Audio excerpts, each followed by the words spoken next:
Assalamualaikum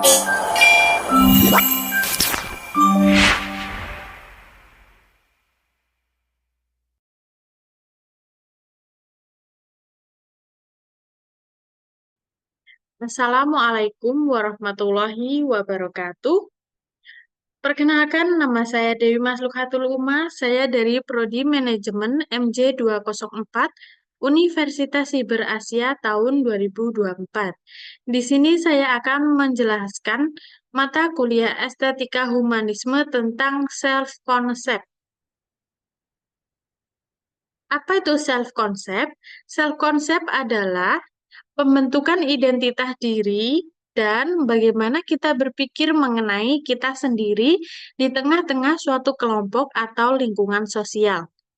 Menurut Brooks dalam Putra 2017 halaman 7, konsep diri merupakan pandangan dan perasaan individu tentang dirinya sendiri dan sebagai pribadi yang orang lain harapkan.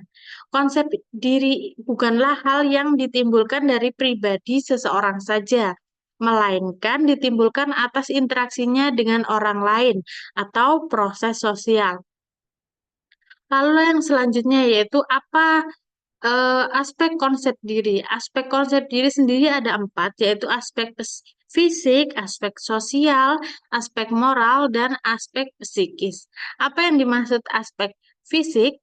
Merupakan penilaian seseorang terhadap segala sesuatu yang dimilikinya, seperti warna kulit, dan berat badan, tampan atau cantik, sedang atau jelek, kondisi badan yang normal ataupun yang cacat. Lalu untuk aspek sosial yaitu merupakan bagaimana peranan sosial yang dimainkan oleh seseorang dan sejauh mana penilaian terhadap kerjanya. Contohnya adalah orang tua, teman, ataupun lingkungan sekolah. Untuk yang selanjutnya yaitu aspek moral. Aspek moral merupakan nilai etika dan prinsip-prinsip yang memberi arti dan arah bagi kehidupan seseorang. Lalu yang selanjutnya yaitu aspek psikis, merupakan pikiran, perasaan, dan sikap individu terhadap dirinya sendiri. Nah, konsep diri atau self-concept ini dibedakan menjadi dua, yaitu self-concept negatif dan positif. Untuk yang pertama kita akan membahas tentang self-concept positif. Self-concept positif memandang dirinya secara positif. Dia juga merasa bahwa dirinya sangat berharga, disukai, dan dapat diterima. Ia akan menjadi lebih percaya diri, dan ini akan membantunya untuk dapat menyesuaikan diri dengan lingkungan di luar dirinya. Inti dari konsep diri yang positif ini adalah bahwa ia dapat menerima keberadaan dirinya sendiri, dan penerimaan ini lebih mungkin mengarah pada kerendahan hati dan kedermawanan diri daripada keangkuhan dan keegoisan. Orang dengan konsep diri yang positif akan dapat memahami dan menerima sejumlah fakta yang bermacam-macam tentang dirinya sendiri. Ada beberapa karakteristik yang menunjukkan seseorang yang memiliki konsep diri yang positif. Yang pertama yaitu mampu menjadi dirinya sendiri, lalu dia juga mampu memenuhi harapan-harapannya sendiri daripada harapan individu lain. Lalu yang selanjutnya yaitu memiliki penerimaan yang lebih besar terhadap orang lain. Dia juga mampu menerima yang lebih besar terhadap dirinya sendiri. Lalu dia juga mampu mengarahkan kehidupannya. Lalu dia juga lebih terbuka untuk dapat menerima segala pengalaman-pengalamannya. Lalu yang selanjutnya yaitu konsep diri negatif. Konsep diri negatif ialah individu yang memiliki konsep diri negatif memandang dirinya secara rendah. Ia ditolak dan ia sendiri juga menjadi kurang bisa menerima dirinya sendiri. Dalam hubungannya dengan lingkungan sosial di luar diri, individu dengan konsep diri yang negatif akan lebih tergantung dan mempengaruhi oleh lingkungan di luar dirinya. Konsistensi tingkah lakunya juga akan menjadi lebih rendah dan sangat bergantung kepada harapan di luar lingkungan di luar dirinya. Ada beberapa karakteristik yang menunjukkan seseorang yang memiliki konsep diri negatif. Yang pertama yaitu menjadi sangat sensitif terhadap kritikan, karena kritikan menjadi penguat bagi perasaan inferiornya. Yang selanjutnya yaitu sikap terlalu mengkritik orang lain sebagai usaha untuk menutupi gambaran diri yang sebenarnya, karena dengan demikian berusaha mengarahkan perhatian pada orang lain dan bukan pada dirinya. Lalu yang selanjutnya yaitu kegagalan yang dialaminya akan diproyeksikan pada orang lain sehingga kekurangan diri dapat dihindari. Lalu yang selanjutnya yaitu terlalu berlebihan terhadap pujian yang diberikan kepadanya. Lalu yang selanjutnya juga ada kurang memiliki minat dan kompetisi, dan cenderung menjaga jarak dalam lingkungan sosialnya. Nah, konsep diri ini juga dapat berkaitan dengan anxiety atau kecemasan. Individu dengan konsep diri yang negatif cenderung akan lebih mudah mengalami kecemasan dengan cara yang pertama yaitu adanya ketidakstabilan dan kurang terintegrasinya gambaran diri membuat seseorang menjadi lebih mudah cemas. Yang selanjutnya yaitu adanya penghargaan terhadap dirinya yang rendah akan membuatnya menjadi sensitif terkadang terhadap kejadian yang memantapkan tidak edu edu ed adekuatan diri. Hal ini dapat menimbulkan kecemasan. Yang selanjutnya yaitu ada kebutuhan yang berlebihan akan pengakuan diri di luar dirinya sendiri, membuat orang cenderung tampil berpura-pura, tampil berdasarkan harapan lingkungan, bukan sebagai dirinya sendiri. Hal ini dapat menimbulkan ketegangan yang pada akhirnya membuat cemas. Yang selanjutnya yaitu perasaan tidak berharga dan tidak adekuat menghasilkan adanya isolasi baik secara fisik, emosional maupun dengan orang lain. Ia akan menjadi lebih mudah kesepian, senantiasa terancam dan terisolisir. Yang selanjutnya yaitu mengatasi konsep diri. Kebiasaan-kebiasaan yang selalu memojokkan diri, menyalahkan diri, dan tidak pernah menghargai diri sendiri dan bahkan bisa sampai pada level melakukan stigma terhadap diri sendiri, selalu menganggap dirinya tidak mampu, dirinya tertinggal, dan pada puncaknya mengatakan diri sendiri lemah dan bodoh, sebab hati itu memiliki kuasa atas pengendalian pikiran, sikap, dan tindakan. Tanpa disadari, seluruh cap negatif itu sungguh-sungguh menjadi keyakinan yang benar terhadap dirinya sendiri. Lalu yang pertama yaitu kita bisa mengatasi konsep diri dengan konsepsi diri. Kehidupan orang dengan konsepsi negatif terhadap dirinya sendiri itu akan menjadikan dirinya hidup dengan tidak tenang, selalu tertekan, dan kemunculan berbagai penyakit hati seperti dengki dan iri, menggunjing, mengadu domba, merendahkan orang lain, ujub, dan bahkan bisa sampai menyombongkan diri. Berbeda mereka yang memiliki konsepsi positif terhadap diri sendiri, mereka menjalani hidup dengan tentram dan bahagia. Baginya, keberhasilan yang dicapai orang lain itu hal yang wajar, apalagi mereka memiliki, apalagi mereka sudah berusaha keras dan tak henti-henti. Yang selanjutnya itu self-talk.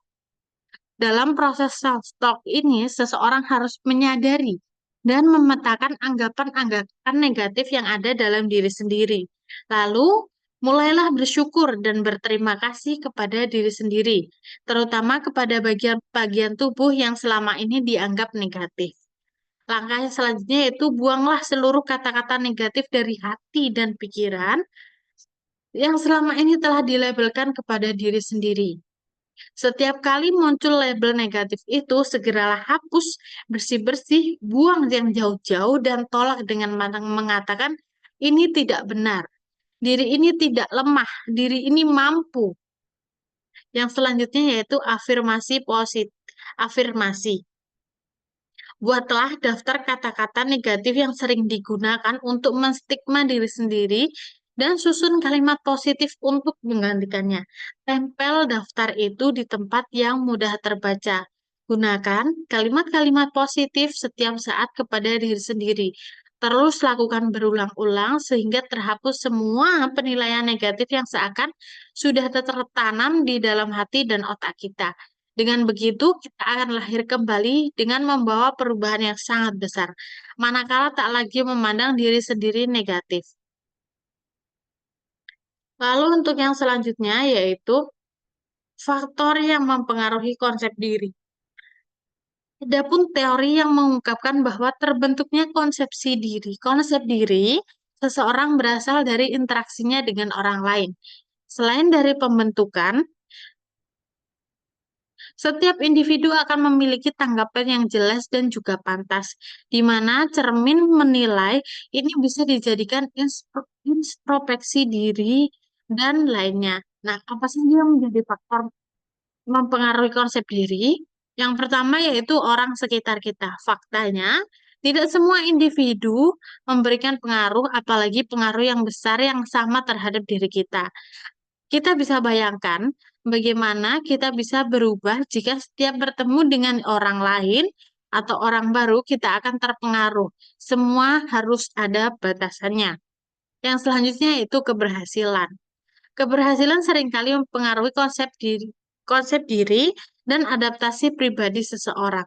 Selain itu, kehidupan sosialnya juga, dan ini berarti mempunyai pengaruh yang nyata terhadap konsep dirinya. Seringkali keberhasilan merupakan produk utama untuk mendapatkan kebanggaan. Biasanya ada perasaan bangga dan juga puas. Selain keberhasilan, faktor yang mempengaruhi konsep diri yaitu kegagalan. Kegagalan bisa menjadi hal utama yang paling dibutuhkan oleh seseorang yang sudah pasti hadir dalam konsep diri seseorang. Mengingat bahwa kegagalan seringkali membawa hikmah atau introspeksi diri dan pelajaran untuk banyak orang. Yang selanjutnya yaitu reaksi orang lain. Ketika kita menjalankan kehidupan sehari-hari, orang akan memandang kita sebagai individu sesuai dengan pola perilaku yang ditunjukkan mereka sendiri. Henry Stack Sullivan, Jalaluddin Rahmat 1996, 101 telah menjelaskan dengan jelas bahwa jika Anda ingin diterima, dihormati, dan juga disenangi, maka Anda harus ikut menghormati, menerima, dan juga membuat orang lain merasa diterima oleh kita. Sebaliknya, bila orang lain selalu meremehkan diri sendiri, maka Anda tidak bisa menyalahkan diri sendiri juga. Itulah konsep diri yang tepat dan benar. Lalu yang selanjutnya yaitu keadaan fisik. Seringkali orang melihat penampilan luar dari diri seseorang, maka keadaan fisik seseorang harus dapat mempengaruhi individu dalam menumbuhkan konsep dirinya sendiri. Apa dan juga bagaimana ia memandang orang lain ataupun sebaliknya. Individu yang memiliki cap-cap tubuh sudah tentu akan memandang dirinya selalu rendah, mengingat orang lain juga memandang dirinya seperti itu. Yang selanjutnya yaitu tuntutan dari orang tua. Tuntutan yang seringkali dirasakan anak terkadang menerima hambatan dan juga mendapatkan tuntutan yang menyebabkan anak tidak berkembang.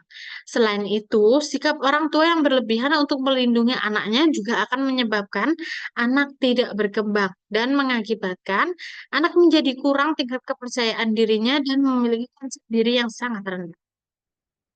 Yang selanjutnya yaitu ras, kulit, dan lainnya.